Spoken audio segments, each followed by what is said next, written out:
ప్రార్థన చేసేటప్పుడు కూడా ఇది గుర్తుపెట్టుకోవాలి. నేను అప్పుడప్పుడు ఇద్దరిద్దరిగా కూడి ప్రార్థన చేయండి అంటాను. చేతులు పట్టుకున్నప్పుడు, అమ్మ నీ ఎడల నేను ఏదన్నా పొరపాటుగా ప్రవర్తించుంటే క్షమించు తల్లి అని ఒకరినొకరు అడుక్కొని, అమ్మ నన్ను కూడా క్షమించమ్మా, మనం ఏక మనసు కలిగి ప్రార్థన చేద్దామని కలిసి ప్రార్థన చేయండి. కార్యాలు జరగకపోతే అప్పుడు అడగండి. కార్యాలు ఎందుకంటే దేవుడు అబద్ధం ఆడు. ఆయన అబద్ధీకుడు కాదు, సత్యవంతుడు.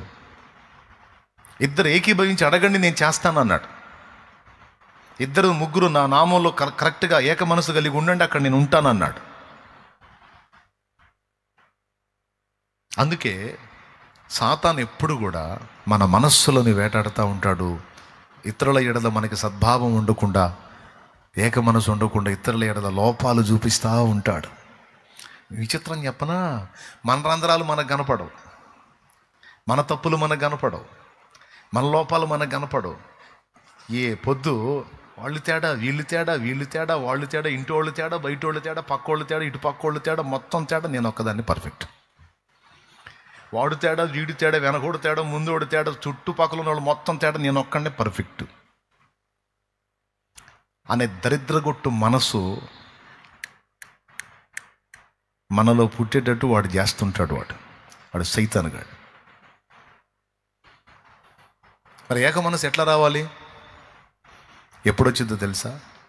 నాకంటే ఎదుటోళ్లే మంచోళ్ళు అనుకునే ఆ హృదయం మనలో ఉన్నప్పుడు ఏక మనసు వచ్చింది. నాకంటే ఎదుటోళ్లే ఉత్తములు, వాళ్ళతో పోల్చుకుంటే నేను చాలా అడుగును ఉన్నాను, నాకంటే వాళ్లే యోగ్యులు అనే హృదయం మనకి ఎప్పుడైతే వచ్చిందో అప్పుడు ఎదుటోళ్ళకి ఈజీగా బెండ్ అవ్వగలుగుతాం, ఏక మనసులోకి రాగలుగుతాం. ఇద్దరు సిస్టర్స్ ఉన్నారు, ఇద్దరిలో అదే భావం ఉందనుకో, నాకంటే ఈ అక్కే గొప్పదని తను అనుకుని, నాకంటే ఈ చెల్లే గొప్పదని తను అనుకుని, ఆ ఇద్దరు ఒకరినొకరు సన్మానించుకొని ఇద్దరు కలిసి ఏకభావంతో మొర్రపెట్టినప్పుడు అద్భుతమైన స్వస్థత కార్యాలు కూడా జరుగుతాయి. మీరు బాగుపడతారా రా అని చెబుతున్నాడు. స్వస్థత పొందుతారు, దేవుని కార్యాలు చాలా పొందుకోగలుగుతారు. కుటుంబ ప్రార్థనకి అత్తాకోళ్ళు కూర్చుంటారు. సింపుల్గా చెప్తాను, అత్తాకోళ్ళు కూర్చుంటారు అనుకోండి, ఫ్యామిలీ ప్రేయర్. అత్త వంతు వచ్చినప్పుడు అత్త ప్రార్థన చేసి, ప్రభువా ప్రేమగల తండ్రి, పరిశుద్ధ దేవా నీకు స్తోత్రం స్తోత్రం స్తోత్రం నాయన, గొప్ప తండ్రి నాయన నీకు వందనాలు ప్రభాని మొదలు పెట్టగానే కోడలు అప్పటిదాకా అందరూ ప్రార్థన చేసినప్పుడు ఏకీభవించింది, అత్త ప్రార్థన చేసినప్పుడు ఏకీభవించదు. అత్త ప్రార్థన చేస్తానంటే అత్తకు అర్థం అవుతుంటుంది కోడల స్వరం వినపడట్లేదని. వినపడదని కూడా తెలుసు అత్తకి, ఎందుకంటే నేనంటే అమ్మాయికి నచ్చదు. ఎందుకు నచ్చదు? ఒకవేళ నేనే తేడాగా ప్రవర్తిస్తున్నానేమో అమ్మాయితో, నేనే పొరపాటుగా ఉన్నానేమో అమ్మాయి విషయంలో, అప్పుడు అత్త ఏం చేయాలో తెలుసా? అత్త కోడలు ఇద్దరు అభిప్రాయ భేదాలు ఏర్పడినప్పుడు ప్రార్థనకు ఉపక్రమించేటప్పుడు చేతులు పట్టుకోవాలి. మనం ప్రార్థన చేస్తున్నాం, చాలా కష్టాల్లో ఉన్నాం, కన్నీళ్లలో ఉన్నాం, బాధల్లో ఉన్నాం, వ్యాధుల్లో ఉన్నాం, వేదనలో ఉన్నాం, మనం ఇప్పుడు ప్రార్థన చేయాలి. ప్రార్థన చేయకపోతే సమాధానం రాదు. మరి ప్రార్థన చేసేటప్పుడు ఏక మనసు కావాలి. నేను కొన్ని విషయాల్లో నేను బాధ పెట్టినట్టున్నానమ్మా, దయచేసి నన్ను క్షమించు తల్లి, నన్ను మన్నించమ్మా, నీ తల్లిని అనుకోమ్మా, నీ తల్లి నీ ఎడల పొరపాటు చేస్తే మా అమ్మే కానీ క్షమిస్తావుగా, నన్ను అలాగే క్షమించు తల్లి, మరోసారి నేను అలా పొరపాట్లు జరగకుండా బ్యాలెన్స్ చేసుకుంటానమ్మా అని అత్తగారంటే, లేదత్తమ్మా నేను కూడా నీ ఎడల దురుసుగా ప్రవర్తించాను, పెద్ద చిన్న లేకుండా మాట్లాడాను, నన్ను క్షమించాలి అత్తమ్మా, నిన్ను కూడా నేను బాధ పెట్టానని కోడలంటే, ఆ ఇద్దరి మధ్య ఆ సమాధానం ఎప్పుడైతే వస్తుందో ఆటోమేటిక్గా దేవుడు వచ్చి కూర్చుంటాడు అక్కడ.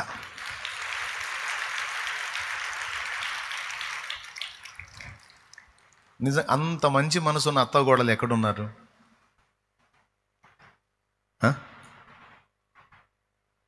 అంత మంచి మనసున్న అత్తాకోడళ్ళు ఎంతమంది ఉన్నారు సమాజంలో, క్రైస్తవ సంఘంలో? వేళ్ల మీద లెక్క పెట్టచ్చు కదా. అంత సుబుద్ధి కలిగిన వాళ్ళు ఉన్నారా?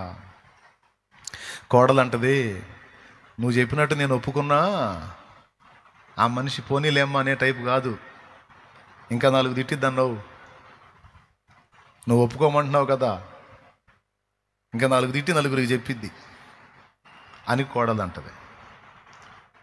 అయ్యా మా కోడలు అందరిలాంటిది కాదయ్యా, నేను తేడా పడ్డానమ్మా అని ఒప్పుకుంటే మా అత్త ఇదిగో తప్పు చేశాను నా ముందే ఒప్పుకుంది అని 10 మందికి చెప్పిద్దయ్యా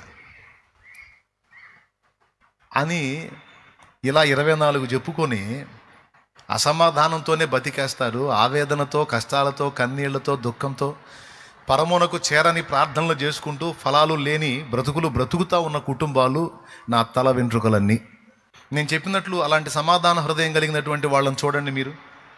నా తప్పులు క్షమించమ్మా అని అత్తగారంటే, లేదత్తమ్మా నా తప్పులే ఉన్నాయి నన్ను క్షమించని ఇద్దరు సమాధానపడి ప్రభువాని ఎప్పుడైతే వాళ్ళిద్దరూ చేతులు పట్టుకొని మోకాళ్ళు వేస్తారో పరిశుద్ధాత్మ అభిషేకం వాళ్ళ మీదకి దిగి రాకపోతే అప్పుడు అడుగు.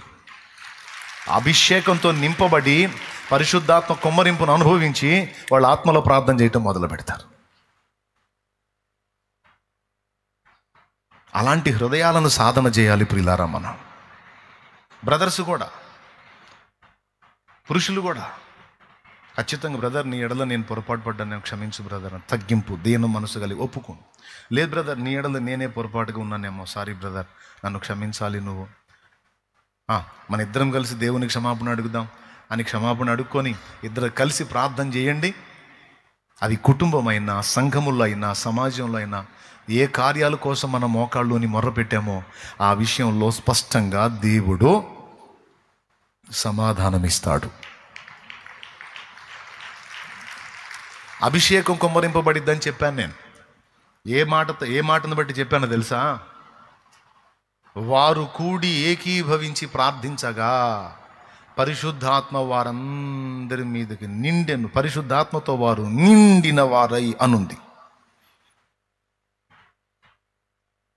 అపోస్తలుల కార్యములు 4వ అధ్యాయంలో అండి, వారు విని ఏక మనస్సుతో దేవునికి ఇట్లు బిగ్గరగా మొర్రపెట్టిరి, నాథా నీవు ఆకాశమును, భూమిని, సముద్రమును, వాటిలో సమస్తమును కలుగజేసిన వాడవని ప్రార్థన మొదలుపెట్టారు. ఏమని? ఏకముగా కూడి ఏక మనస్సుతో వారు ప్రార్థన చేయటం మొదలు పెట్టగానే చూడండి ఏం జరిగిందో.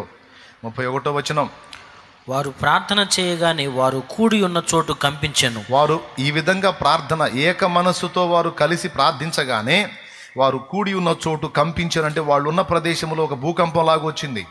అప్పుడు వారందరూ పరిశుద్ధాత్మతో నిండిన వారై దేవుని వాక్యమును ధైర్యముగా బోధించిరి. చూసారా?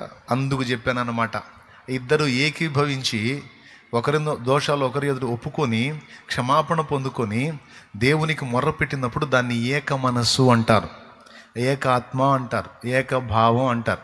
ఆ విధంగా ఇద్దరు చాలు. ఇంకా ఎక్కువ మంది ఉంటే స్తోత్రం, ఎంతమంది ఉంటే అంత మంచిది. కనీసం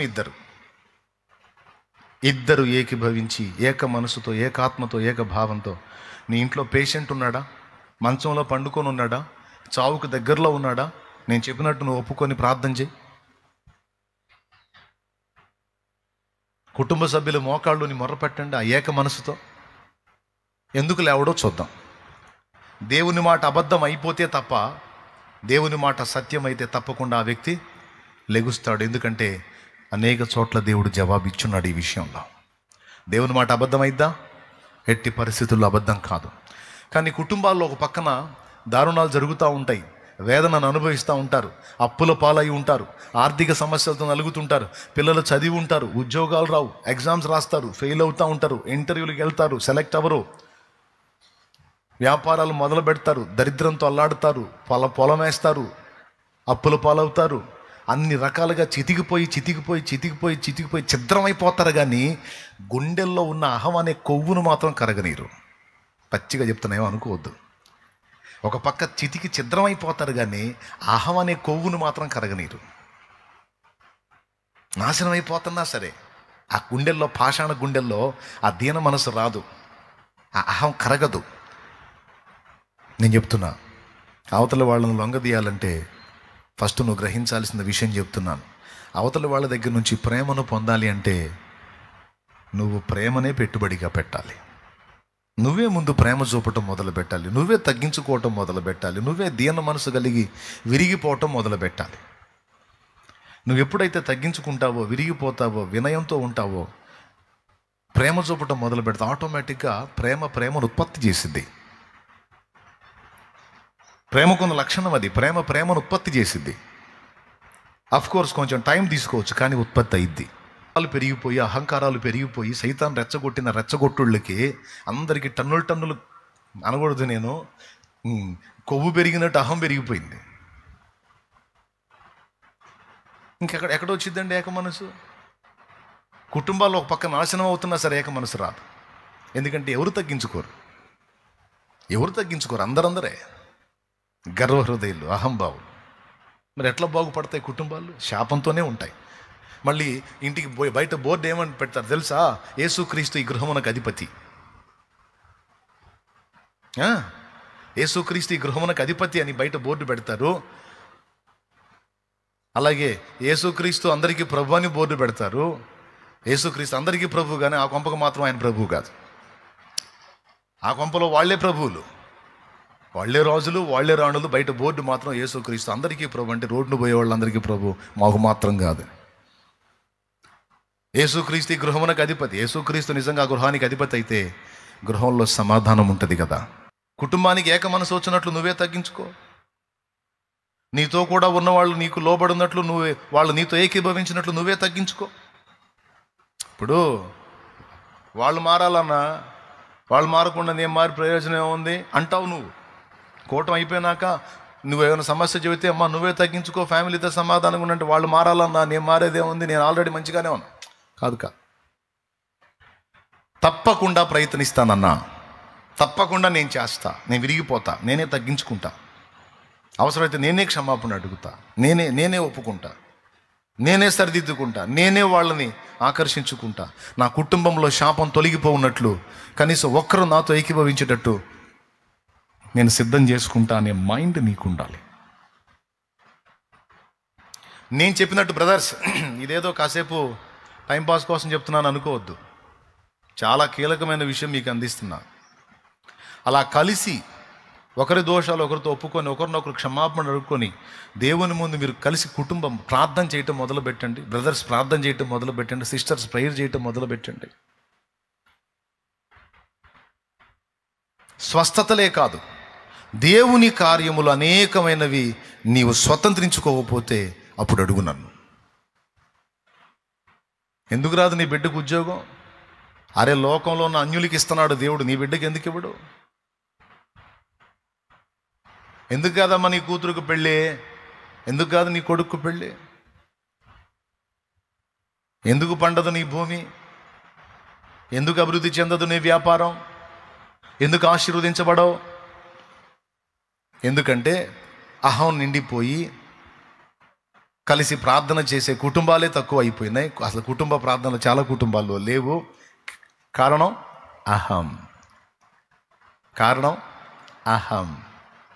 రెండవది సోమరితనం. మూడవది చిత్తశుద్ధి లేకపోవటం, అంటే బాధ్యతారాహిత్యం. అందరూ ఫ్యామిలీ మెంబర్సే, మళ్ళీ కనీసం ఒక్కరన్నా బాధ్యత తీసుకునే రకాలు ఉండరు. మొత్తం పనికి మళ్ళీ సోంబేరి రకాలు. మిమ్మల్ని కాదులే.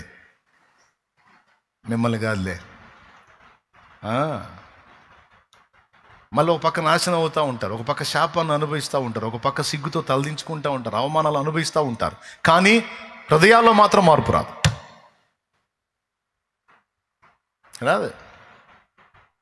అందుకే కార్యాల్లో కూడా మార్పులు రావు, జీవితాల్లో కూడా మార్పులు రావు. మళ్ళీ దేవుని బిడ్డలో యేసుక్రీస్తు గృహమునకు అధిపతి, పెద్ద బోర్డు. ఇటు పక్క బోర్డు ఏమో అపాయం నీ వద్దకు రాదు, ఏ తెగులు నీ గుడారం సమీపించదు. మళ్ళీ ఒక బోర్డు, ఇదొక బోర్డు. మళ్ళీ ఎందుకు రాదు అపాయం?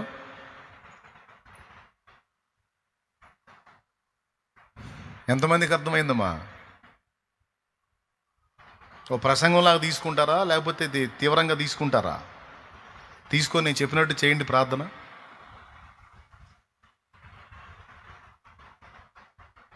కార్యం జరగకపోవటం కాదు, నువ్వే సాక్ష్యం తీసుకొని వస్తావు, అద్భుతాలు చేస్తున్నాడు నా దేవుడు, కార్యాలు చూస్తున్నావని. కానీ ఇది కూడా చెప్తున్నా చివరిగా, అలాగున తగ్గించుకొని సమాధానపడి క్షమాపణ కోరుకొని వినయంతో దీన మనసుతో కుటుంబాన్ని లేదా సహోదరుల్ని కట్టుకోగలిగినటువంటి వ్యక్తులు రేర్. అలాంటి వ్యక్తులు అరుదు. ఇప్పుడు నేను చెప్పానని ఆవేశంతో ఈ పూట 2 పూట్ల హడావుడి చేయొచ్చు, కానీ 3వ పూట నీ బతుకు బతికే.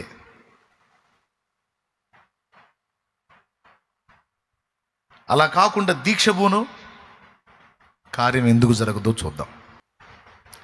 తెల్ల చొక్కా ఉందండి, ఆయిల్ మరకలైనాయి, ఏదో సరుపో సబ్బో ఏదో కిరోసినో ఏదో పోసి ఉతికారు, ఇంకోటి ఏదో అంటారండి ఆలానో ఏదో వేస్తారు, మురికి పోవటానికి ఏదో వేస్తారు, ఏదో పవర్ఫుల్ వేసి ఉతికారు. అంతకుముందు ఆయిల్ అంతా పూసి నలుపెక్కిపోయింది, అంటే దుర్నీతి అయిపోయింది. ఇప్పుడు దానికి కెమికల్ ఏదో వాడి ఆ మురికంతా పోగొట్టి తెలుపు చేశారు. ఇప్పుడు మళ్ళీ ఏ వస్త్రం అయింది ఇది? ఆ నల్ల రంగు అంతా కడిగేస్తే ఏ వస్త్రం అయింది? మళ్ళీ నల్ల వస్త్రం అంటావా తెల్ల వస్త్రం అంటావా? అదే దీని మీద నలుపు ఎక్కినప్పుడు, ఆ నలుపు కడగబడినప్పుడు రైట్. నీతిమంతుడా, నీతిమంతురాలా, దేవుడు నిన్ను పిలిచిన పిలుపది. కానీ నీ చర్యలలో దుర్నీతి కార్యక్రమాలు ఉన్నాయి. అయితే వాటి విషయంలో నీవు నా యొద్దకు రావాలి, నీ పాపములను నా ఎదుట ఒప్పుకోవాలి. ఒప్పుకున్నప్పుడు నేను నీ పాపములను క్షమించి సమస్త దుర్నీతి నుండి నిన్ను పవిత్రపరుస్తాను. అప్పుడు నువ్వు మళ్ళా నీతిమంతుడు లెక్కలోకి వస్తావు, మళ్ళా నీతిమంతుడు లెక్కలోకి వస్తావు. ఆ విధంగా నీతిమంతురాలు లెక్కలోనికి వచ్చి నీవు నాకు మొర్ర పెడితే నిశ్చయముగా నీ మొర్ర నేను వింటాను.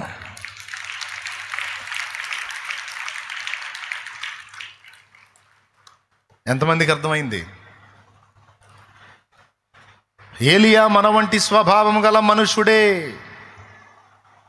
ఆసక్తితో ప్రార్థించినప్పుడు జవాబు వచ్చింది. అలాగే మనము కూడా ఆసక్తితో ప్రార్థించినప్పుడు జవాబు వచ్చింది. అయితే దానికి ముందు మన దుర్నీతిని దేవుని ముందు ఒప్పుకోవాలి, మన అపవిత్రతను దేవుని ముందు ఒప్పుకోవాలి. అవకాశం ఉంటే మనుషుల ఎదుట కూడా దీన మనసు కలిగి మన తప్పిదాలు మనం ఒప్పుకొని మనం సరిదిద్దుకోవాలి. ఇదండి నేను పరిశుద్ధాత్మ ప్రేరణలో చెప్పాలనుకుంది.